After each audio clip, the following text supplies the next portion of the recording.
Hi guys, Sumari TV nga pala no, katulad yung fan ng PB Team nila Sir Paul. At sad to say, kagabi sa mga hindi nakapanood, nag-live si Sir Paul no. So hindi din ako nanood kagabi, yung mama ko lang. So dahil may ginawa ako, so sinabihan ko si mama na makinig ng mabuti para siya na lang yung magkwento sa akin. Pero ngayon nung hindi siya malinaw.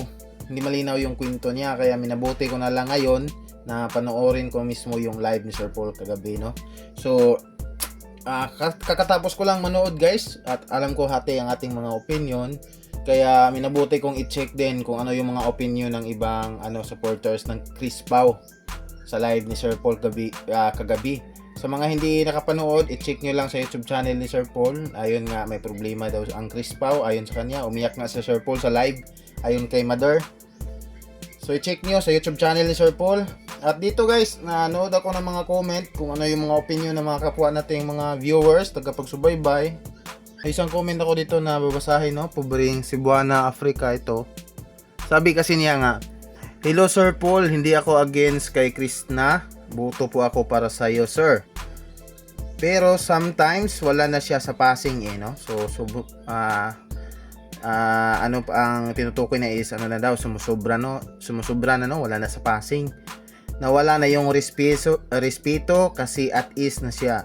Dapat maging formal or behave siya. Alisin ang ugaling galawgaw.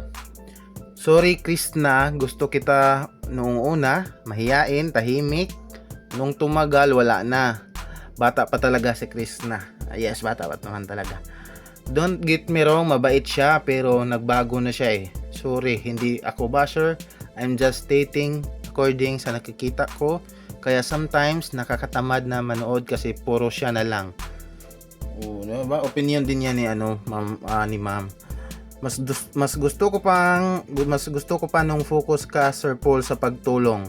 I love Pugong Biyahero team. Yan lang ang 2 cents ko Sir Paul. Huwag po kayong magagalit. 2 cents? Ano ibig sabihin 2 cents no? So may mga comment din talaga na sa mga ibang vlog nila na ayun nga, hindi na daw sila nanood mula nung nag love team na no. So irespeto, comment din ito ni ma'am no, may naman tayo, so totoo naman din no. So yun yung napansin ni ma'am. So kung tama man na ayun nga, may nagbago or kumbaga lumaki yung ulo, hindi na gaya dati na yung Krishna na gustuhan. So dapat talaga na maging humble lang. Ito, ang babaeng worth for Pugong Biyahero, kahit simpleng babae lang that value manners and dignity no. O kahit simple lang daw na babae, basta may manners and dignity, tama. Si mama kagabi guys, umiyak din habang nanood ng live no. Pag-iyak ni Sir Paul, grabe.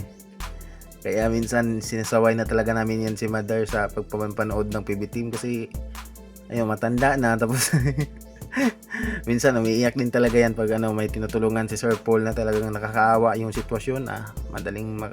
Siguro kayo din guys no. So kagabi pag iyak ni Sir Paul, sinabayan din ni Mother. Ito ding comment na to, ang kawawa dito is si Krishna kasi ang daming bashers ni Krishna. Sana kung may problema, sana wag i-public kasi magdudurog ng mga bashers ay si Krishna. Totoo, tama din no, may point din. Sana kung may mga konting problema, sana wag na munang i-public kasi kahit wala namang ikakabash. Totoo tayo, may point din si ma'am no. Totoo.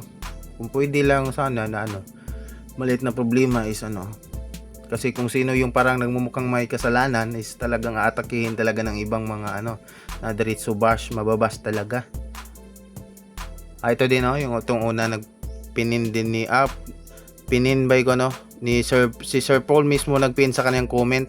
Kumbaga yung pin, kung yung comment mo ipin ni Sir Paul, kumbaga pagpanood mo yung pag pinanood nila yung video, pagbukas nila ng comment, talagang yung comment talaga yung comment mo ang nasa una kapag ipin mo no. So mismo si Sir Paul ang nagpin sa comment na ito ni Ma'am Ronita Habilitado.